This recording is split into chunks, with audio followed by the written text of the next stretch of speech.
Hello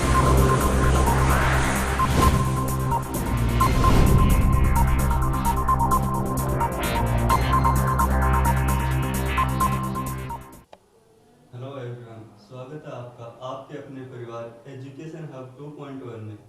दोस्तों, अपना chapter height and distance का चल रहा था जिसमें हमने 4 क्लास कर ली थी और आज इसकी 5वीं क्लास है। आज की जो क्लास है ना, इसमें कुछ और भी अच्छे क्वेश्चंस देखेंगे, थोड़े हाई लेवल के देखेंगे, और जो इसकी लास्ट टाइप है ना वो भी आज ही क्लियर कर लेंगे। अर्थात आज ये टॉपिक लगभग लगभग पूरा कर लेंगे। अगर देखो एक दो क्वेश्चन रहेगा तो फिर बाद में कभी एक और क्लास कर लेंगे इसके, वरना जहां तक संभव होगा वो आज ही इसकी पूरी क्लास कर लेंगे। तो देखते हैं इसके आज का जो क्वेश्चन है वो देखेंगे आज।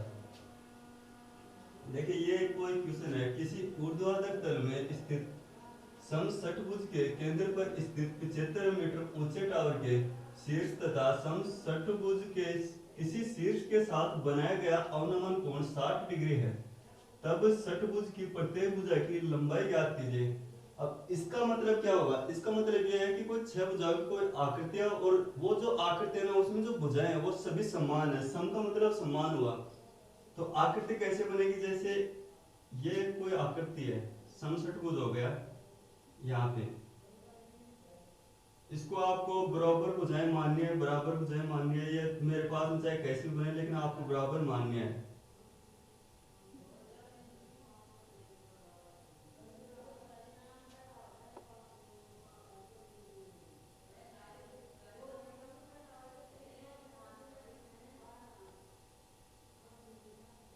देखिए दोस्तों, इसकी ये 6 भुजाएं होगी, 1 2 3 4 5 और 6 भुजाएं।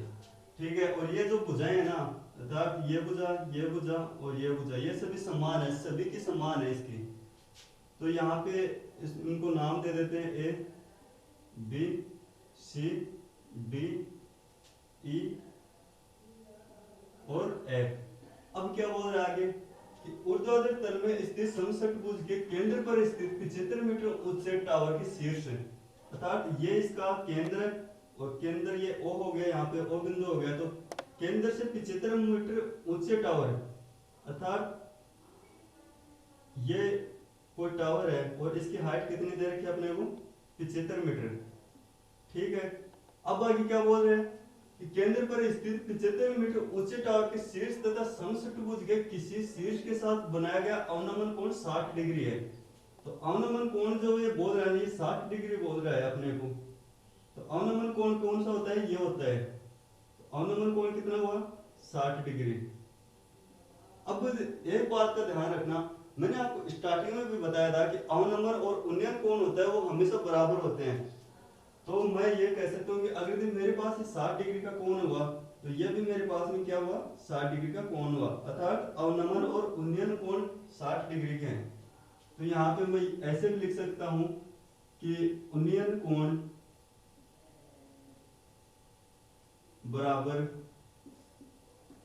अवनमन कोण।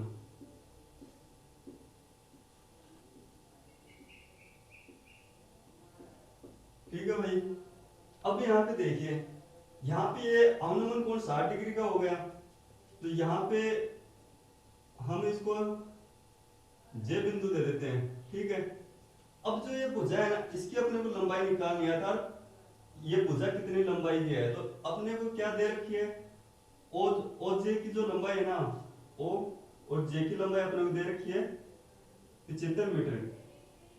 और 75 मीटर ओ जे क्या है? अपने पास में एक टावर है, निकालना क्या है अपने को? समषट्भुज की भुजा की लंबाई निकालनी है। अब अगर यदि 60 डिग्री के सामने वाली भुजा की जो लंबाई है ना वो अपने पास में कितने? 75 मीटर। तो हम निकालने क्या अपने को? 30 डिग्री के सामने वाली भुजा। तो मैंने क्या कहा था? 30 डिग्री के सामने वाली भुजा किस प्रकार से निकालेंगे? अर्थात 30 डिग्री के सामने वाली भुजा हमेशा 30 डिग्री वाली भुजा की 1/√3 गुना होगी। अर्थात अब मेरे पास में एफ ओ निकल करके आ गया, एफ ओ बराबर 75 मीटर इंटू 1/√3। अब मैं क्या करूंगा कि इस जो नीचे √3 है ना, इसको मैं हटाने के लिए ऊपर नीचे √3 से मल्टीप्लाई करूंगा। तो ऊपर नीचे मैंने इसको √3 से मल्टीप्लाई किया, और जब 3 से इसको मल्टीप्लाई करूंगा ना तो √3 से √3 हट जाएगा स्क्वायर होकर के, और जब √3 से √3 मल्टीप्लाई होकर के हट गया तो मेरे पास में नीचे बच गया 3, और 3 का जब 75 में भाग देंगे ना तो कितना आया 25। तो मेरे पास में यहाँ पे आया एफ ओ की लंबाई आ गई 25√3। तो एफ ओ क्या है, एफ ओ क्या है हमारे पास में, अपने पास में एफ ओ एक समसठ भुजा की लंबाई, और पूछ क्या रहा है अपने को समसठ भुजा की लंबाई, अर्थात ये जो भुजा है, ये जो भुजा है इसकी लंबाई आ गई अपने पास में 75√3। ठीक है दोस्तों, और यही इसका आंसर है। तो ये भी 75/√3 हुई, ये भी 75/√3 होगी, और ये भी 75/√3 होगी। ठीक है दोस्तों, अब चलते हैं नेक्स्ट क्वेश्चन पे। आप देखते हैं अब ये नेक्स्ट क्वेश्चन। मान लीजिए किसी वृक्ष के शिखर वृक्ष के पूर्व में स्थित बिंदु ई पर उन्नयन कोण 60 डिग्री है और वृक्ष के पश्चिम में स्थित बिंदु एफ पर 30 डिग्री है। अगर बिंदुओं ई और एफ के बीच की दूरी 160 फीट है तो वृक्ष की ऊंचाई क्या होगी। हम क्वेश्चन में अपन को क्या बोल रहा है कि ये कोई एक पेड़ है और पेड़ के पूर्व में कोई ई बिंदु है, यहाँ पे ये ई बिंदु हो गया। अब ई बिंदु का इसका जो उन्नयन कोण है वो कितना बता रखा है अपने को 60 डिग्री। तो यहाँ पे कितना हो गया 60 डिग्री कोण, और ये ई बिंदु हो गया इसका। फिर क्या बोल रहा है कि पश्चिम में स्थित एफ बिंदु, ये देखिए, और वृक्ष के पश्चिम में स्थित बिंदु एफ पर 30 डिग्री कोण है। तो यहाँ पर ये कोई एफ बिंदु है, तो एफ बिंदु का जो कोण है उन्नयन वो कितना हो गया 30 डिग्री। अब क्या बोल रहे हैं, अगर बिंदु ई और एफ के बीच की दूरी 160 फीट है, अर्थात जो ये एफ और ई की जो दूरी है ना वो अपने को कितनी दे रखी है 160 फीट। ठीक है, तो निकालना क्या है अपने को, ये जो वृक्ष है ना इसकी जो हाइट है वो निकालनी है अपने को। तो ये ए बिंदु हो गया और इसको ओ बिंदु, ये ओ बिंदु हो गया। अब निकालना क्या है अपने को ए ओ की लंबाई। तो ए ओ की लंबाई किस प्रकार से निकालेंगे वो देखिए। अब अगर ये 60 डिग्री का कोण है तो ये कितने डिग्री का कोण हुआ 30 डिग्री का कोण हो गया। अब मैं ओ और ई को अगर मैं एक्स मानता हूं ना तो मेरे पास में ए ओ की लंबाई कितनी आ गई x√3। क्यों हुआ x√3, मैंने आपको कहा था कि 60 डिग्री के सामने वाली भुजा हमेशा 60 डिग्री वाली भुजा की √3 गुना होगी। अर्थात अगर ये अपने पास में ओ ई अगर x है तो ए ओ कितनी हो गई x√3। तो यहाँ पे लिख दीजिए, यहाँ पे मैं लिख देता हूं ओ ई बराबर x फिट है, तो ए ओ बराबर x√3 हो गई मेरे पास में। ठीक है दोस्तों, अब अगर यदि मेरे पास ओ ई की लंबाई x मीटर है ना तो मेरे पास में एफ ओ की लंबाई कितनी होगी, अर्थात x मीटर तो मेरे पास में यहाँ पे निकल गई, तो अब 160 माइनस x बच गई मेरे पास में। तो एफ ओ की लंबाई कितनी हो गई मेरे पास में, एफ ओ बराबर 160 माइनस x फीट। ठीक है दोस्तों, अब अगर यदि मेरे पास में इसकी लंबाई मेरे पास में निकल करके आ गई 160 माइनस x, तो अब ए ओ की लंबाई कितनी होगी, यहाँ पे ये समीकरण 1 हो गया अपने पास, इसको समीकरण 1 नाम दे देते हैं। यहाँ पे सोल्व करने में अपने को आसानी रहेगी आगे। अब अगर यदि अपने पास में एफ ओ की भुजा की लंबाई अपने पास में 160 माइनस x आई तो ए ओ की लंबाई कितनी आएगी, तो ए ओ की हम किस प्रकार से करेंगे, 30 डिग्री के सामने वाली भुजा 30 डिग्री वाली भुजा की 1/√3 गुना होगी। तो यहाँ पे देखिए किस प्रकार से निकालेंगे, ए ओ बराबर एफ ओ मल्टीप्लाई 1/√3 बराबर एफ ओ अपने को क्या दे रखा है 160 माइनस x बटे √3। ठीक है दोस्तों, अब मेरे पास ए का एक मान था 160 माइनस x बटे √3 और एक मान आया मेरे पास x√3। तो अब मैं इन दोनों को बराबर रख सकता हूँ, नहीं रख सकता हूँ, रख सकते हैं दोस्तों। यहाँ पे इनको बराबर क्यों रख सकते हैं, क्योंकि जो पेड़ है ना वो हमारे पास में एक ही है, तो इसकी जो लंबाई है ना वो तो हमेशा एक ही रहेगी। ऐसे नहीं है कि अगर इधर चलेंगे तो इसकी लंबाई घट जाएगी या फिर इधर चलेंगे तो बढ़ जाएगी, अर्थात इसकी लंबाई हमेशा सामान्य रहेगी। तो हम इन दोनों को बराबर रख देते हैं, अर्थात समीकरण 1 और 2 को बराबर कर देंगे। तो x बराबर सॉरी x रूट 3 बराबर 160 माइनस x बटे रूट 3। जब रूट 3 इधर आएगा ना, वज्र गुणा करेगा इसको, तो क्या हो जाएगा, जब रूट 3 से मल्टीप्लाई करेगा तो इसका स्क्वायर हो जाएगा, और स्क्वायर हो जाएगा तो इसका स्क्वायर हट जाएगा, सॉरी हाँ इसका रूट हट जाएगा, और रूट हट जाएगा तो अपने पास में क्या गए यहाँ पर x 3x बच गए यहाँ पे। तो किस यहाँ पे देखिए 3x बराबर 160 माइनस x। अब यहाँ पे माइनस का x है तो इधर आएगा तो प्लस का हो जाएगा, और तो अपने पास में क्या आ गया 4x। तो 4x बराबर कितना है अपने पास में 4x बराबर 160। तो x बराबर अपने पास में मान क्या है, x का मान x बराबर 160 बटे 4, तो अपने पास में आ गए 40। अब मेरे पास में अगर x का मान 40 है, अर्थात इस जो x का मान 40 है, तो AO की लंबाई कितनी हो गई 40 रूट 3। क्यों हुई, क्योंकि अगर AO की लंबाई मेरे पास में 40 है तो 60 डिग्री के सामने वाली भुजा हमेशा 60 डिग्री वाली भुजा की रूट 3 गुना होगी। तो मैं कह सकता हूं कि जो पेड़ की मेरे पास में जो लंबाई होगी वो होगी 40 रूट 3। तो यहां पे लिख देते हैं AO बराबर 40 रूट 3 और यही अपने पास में आंसर है। ठीक है दोस्तों, बहुत आसान क्वेश्चन था। चलते हैं अब अगले क्वेश्चन पे। हाँ तो दोस्तों ये जो क्वेश्चन है ना ये एग्जाम से बहुत बार आता है, और इसको अगर यदि आपको ट्रिक इसकी पता है ना तो सिर्फ 1 सेकंड में इसका आंसर आ सकता है। बहुत बार लगभग सेम ही ये एक क्वेश्चन देखने को मिलता है, सिर्फ और सिर्फ इसमें संख्या चेंज होती है, जैसे एक की जगह 10 आ गया और बी की जगह 20 आ गया, या फिर यहाँ पे 5 आ गया यहाँ पे 10 आ गया, ऐसे बस सिर्फ संख्या चेंज होती रहती है, जबकि क्वेश्चन की लैंग्वेज भी सेम की सेम रहती है, और एग्जाम्स में बहुत बार आता है ये क्वेश्चन। तो देखिए क्वेश्चन क्या है, किसी मीनार के आधार से ए और बी मीटर की दूरी पर दो बिंदुओं के शिखर के उन्नयन कोण परस्पर पूरक है, मीनार की ऊंचाई क्या कीजिए। अब क्या बोल रहा है कि किसी मीनार के आधार से, अब ये कोई अपने पास में एक मीनार है और इसके आधार से ए और बी मीटर की दूरी पर, अर्थात यहाँ पे ए हो गया और यहाँ पे बी हो गया, ठीक है, इसकी लंबाई तो क्या हो गई ए मीटर, और यहाँ से यहाँ तक की जो दूरी है ना वो हो गई बी मीटर की दूरी। अब आगे क्या बोल रहे हैं, दो बिंदुओं के शिखर के उन्नयन कोण परस्पर पूरक है, अर्थात ये हो गया एल्फा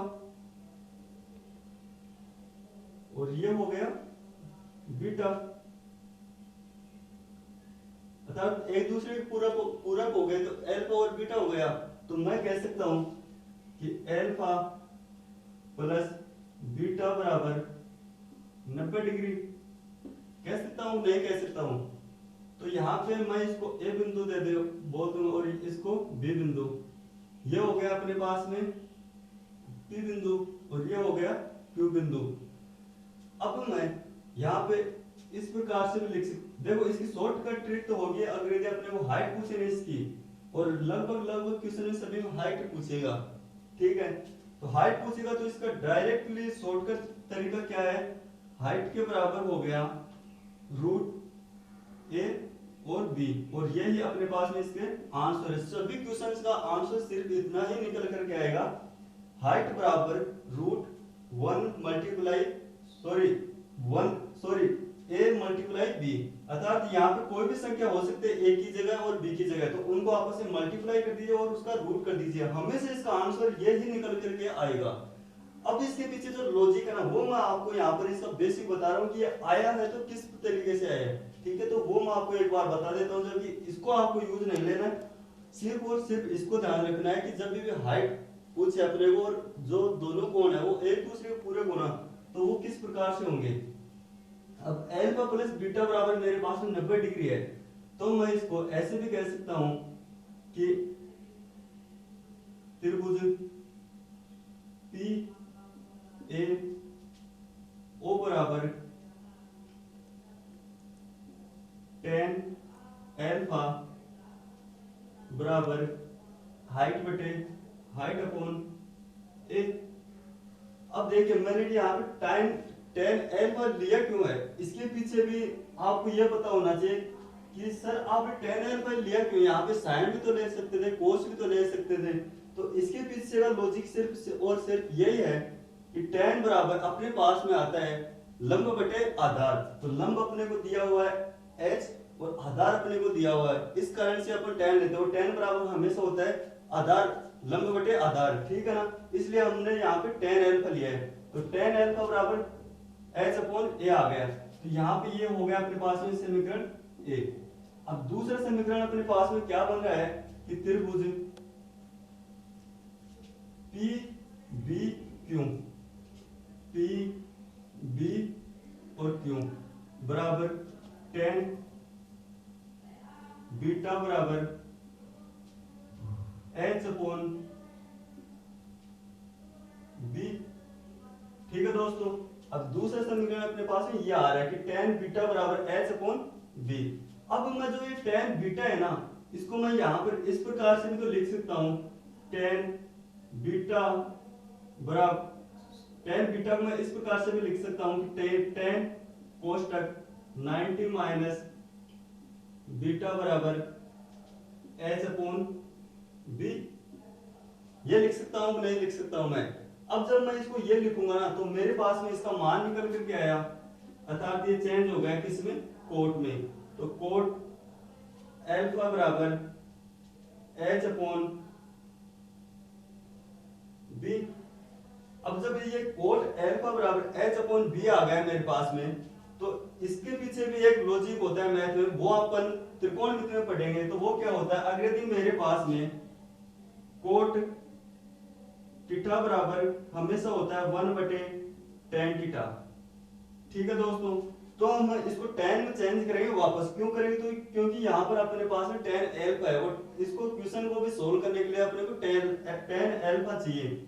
इसलिए हम कोट एल्फा को टेन एल्फा में चेंज करेंगे। तो चेंज करेंगे तो किस प्रकार आया अपने पास में नेक्स्ट निकल करके, टेन एल्फा बराबर बी अपॉन एच,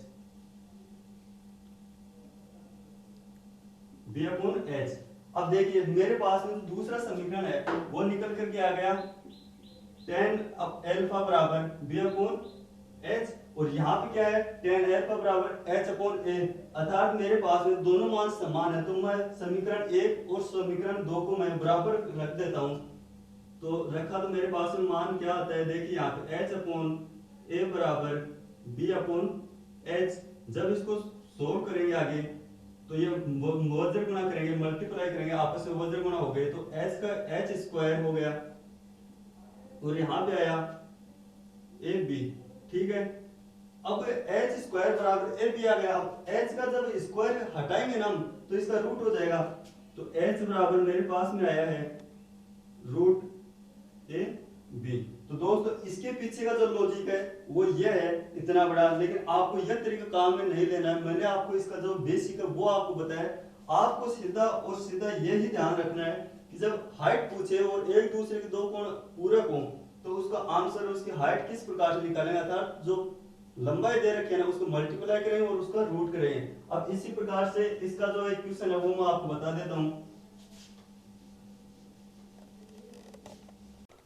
हाँ तो ये जो क्वेश्चन है ना देखने में तो बहुत महाभारत लग रहा है, लेकिन इसका आंसर आएगा वो बहुत ही छोटा आएगा। देख क्वेश्चन क्या है, किसी टावर के शीर्ष से इसके आधार पर एक सीधी रेखा पर स्थित दो बिंदुओं की टावर के पाद से दूरी 20 मीटर तथा 10 मीटर है तथा इन बिंदुओं के द्वारा टावर के शीर्ष पर बनाए गए कोण एक दूसरे के पूरक है, तो टावर की ऊंचाई ज्ञात कीजिए। अर्थात ये कोई एक टावर है और इस टावर के पाद से दो कोई बिंदु है और जिनकी दूरी है 10 मीटर, 20 मीटर और 10 मीटर। यहाँ पे ये कोई एक बिंदु हो गया और ये कोई दूसरा बिंदु है और इसकी जो दूरी है वो कितनी दे रखी है, एक की तो 20 और एक की 10 मीटर दे रखी है।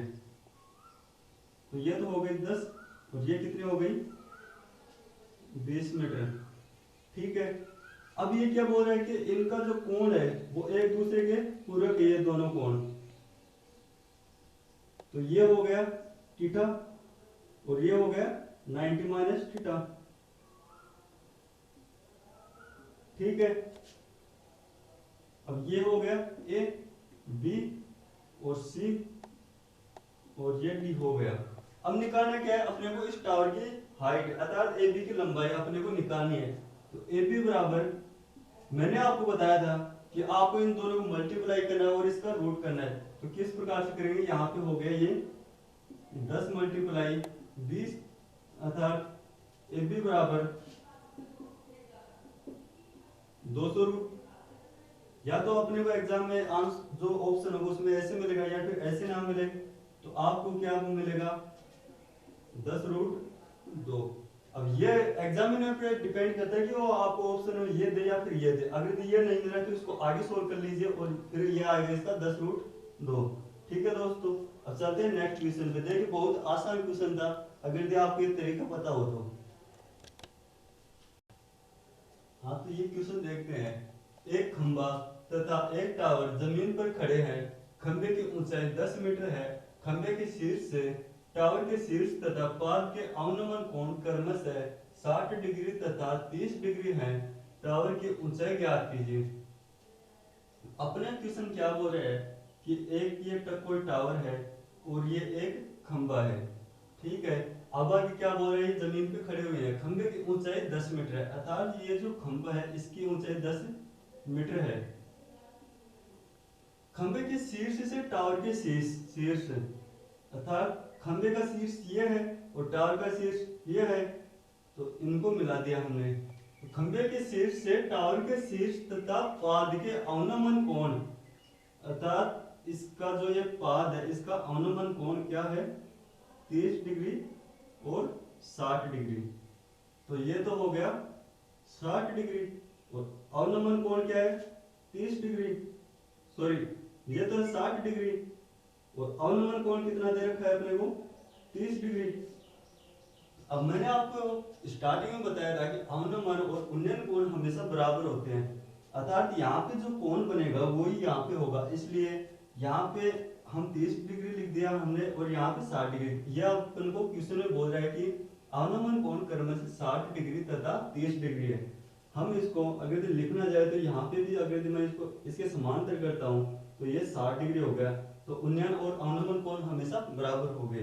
तो ये अपने को बार बार बताने की जरूरत नहीं है आपको, आप खुद समझ जाइएगा। तो ये ए बिंदु हो गया, ये बी बिंदु हो गया, ये सी बिंदु और ये डी बिंदु और ये ई बिंदु हो गया। तो मैं इसको इस प्रकार से भी आपको कह सकता हूं कि ई डी बराबर बी सी। फिर मैं आपको ऐसे भी कह सकता हूं कि ई बी बराबर डी सी। कह सकता हूं नहीं कह सकता हूं क्योंकि ये इसके समांतर है और ये इसके समांतर है, इसलिए दोनों बराबर हो गई।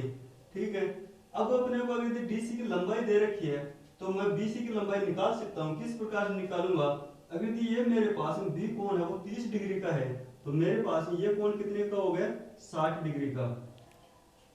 अब मैंने आपको बताया था कि 60 डिग्री के सामने वाली भुजा हमेशा 60 डिग्री वाली भुजा की √3 गुना होगी अर्थात बीसी मेरे पास में निकल करके आ गई 10 √3। तो मैंने यहाँ पे लिख दिया 10 √3। अब मैंने आपको बताया था कि बीसी के बराबर ईडी होता है, तो ईडी भी मेरे पास में निकल करके कितना है 10 √3। और निकालना क्या है अपने को एबी की लंबाई। एबी में अगर मैं ईबी में ए और जोड़ दूं तो मेरे पास में टावर की लंबाई आ जाएगी। अब अगर मेरे पास ईडी की जो लंबाई है बराबर ईडी कर दिया मैंने। ठीक है, अब मेरे पास में अगर ईडी की जो लंबाई 10 √3 है और यहाँ का जो कोण है वो 60 डिग्री है, तो यहाँ का कोण कितना होगा 30 डिग्री। और मैंने आपको बोला है, पहले भी बोला था और अब भी बोल रहा हूँ कि 60 डिग्री के सामने वाली भुजा 60 डिग्री वाली भुजा की √3 गुना होगी। अब अगर ये ईडी भुजा 10 √3 है तो ए भुजा कितनी हो गई ए ई बराबर 10√3 और ये √3 गुना हो जाएगी, तो √3 से मल्टीप्लाई किया इसको, तो कितना है मेरे पास में निकल करके 30 मीटर। ठीक है, अब अगर यदि मेरे पास ए की लंबाई 30 मीटर है और ई बी की लंबाई मेरे पास में 10 मीटर है, तो मैं इसको जोड़ दूंगा तो मेरे पास में टावर की कुल लंबाई आ जाएगी। तो देखिए किस प्रकार से जोड़ेंगे, ए बी बराबर ए ई प्लस ई बी, तो ए बी बराबर, ए बी हमने क्या माना है, टावर माना है, तो ए की लंबाई कितनी है अपने पास में 30 मीटर और ए ई बी की लंबाई कितनी है अपने पास में 10 मीटर, तो ए बी की कुल लंबाई कितनी आ गई अपने पास में 40 मीटर। अर्थात हम यूं कह सकते हैं कि जो टावर है ना वो 40 मीटर हाइट का था।